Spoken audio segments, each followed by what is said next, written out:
we in Vijay Hospital believe that women's health is the most important thing to focus upon, and being a 45-year-old institution and doing service, selfless service to the society, that is what our motto has been.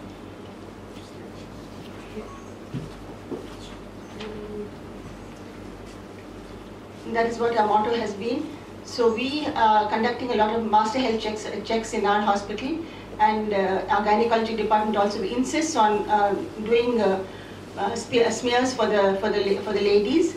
And I think today it is the third, like it has been shown on your screen, it is the third most rampant killer of women today in India. And that is what I think actually we should start believing in this new technology what BD has been introducing. And we are following it in our hospital from I think nearly 4-5 years. How many years is that? Yeah, no, 4-5 years. And I think the outcomes have been great.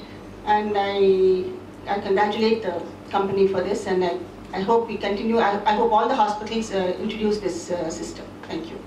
Now, when you talk about cervical cancer screening, what we are talking about, I'm not sure how many of you in the press actually understand what exactly we are looking at. Now, when we are talking about cervical cancer screening, it's different from diagnosing what exactly is the cervical cancer. When we talk of screening, we are trying to catch the disease before it actually becomes a cancer. And luckily, it's one of the cancers in which we can do this. And that's a bottom line I would like you to take home.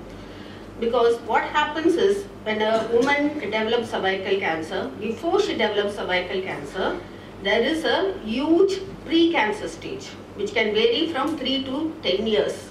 So from the time they develop this pre-cancer changes in the neck of the uterus, by the time it develops cancer, in some women the gap is as high as 10 years.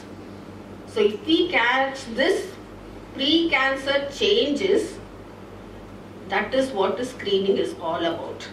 If we catch it at that stage and we treat it at that stage, we prevent the cervical cancer from happening. And this is where the problem lies for us, for doctors. Because what happens is, when we tell, what we practice in our country is what is called opportunistic screening. So any woman who comes into the hospital, we ask them as a part of the routine question, have you had a smear test? And most of the time the answer is something like this, what is that, doctor? Or something like, no, I don't know, I don't want to because I think it's painful. And then the next 5 minutes goes in explaining to them what I've just told you. So basically telling them, you catch it at a pre-stage before it becomes cancer, and then we do it. So there is lot of, what to say, the public awareness is lacking. And the public awareness is lacking because most women think that they don't have to look after themselves. I think it is including the women folks who are sitting over here, I suppose. Because they always think that if they look after the others, someone else will look after them. But the bottom line is, unless you look after yourselves, you can't actually look after the rest of the family or your career for that matter. And the second barrier, what I find is, second is, even if they know, there are a few women who actually know what a pap smear is, and they actually know, but doctor, I don't want to know if I have a cancer. The fear that it's going to be cancer. And if you explain to them, we are not actually looking for cancer, we are actually looking for a stage before it becomes cancer, and we are going to, if we catch it at that stage and we treat you, we are not going to develop cancer. And that involves counseling. And that is where, when busy gynecologists are practicing, that becomes a problem.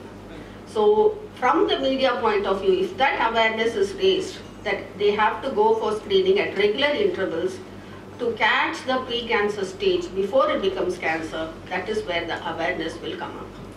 And that's the first stage in the disease prevention. And we are, in a way, we know that cancer screening works because it has worked in different parts of the world where they have regular screening programs, where they actually screen women every 3 years or 5 years and call them back and tell them, you have to come and have a smear done because it's a national coordinated program and you have to have it done. Then in those countries, the cervical cancer incidence has come down. And even the cervical cancers which are diagnosed in those countries is in the early stages because they go for regular screening. Whereas in our country, we often diagnose the disease at an advanced stage, and because they have symptoms.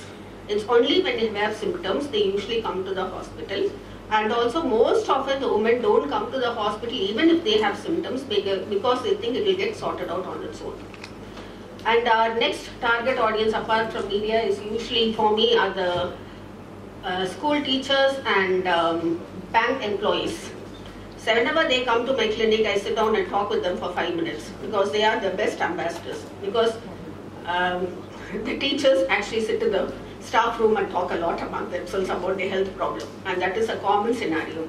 So if you tell them that this is why you're having it done, now after you've had it, and you usually tell them after they've had it, I tell them, was it painful? No doctor.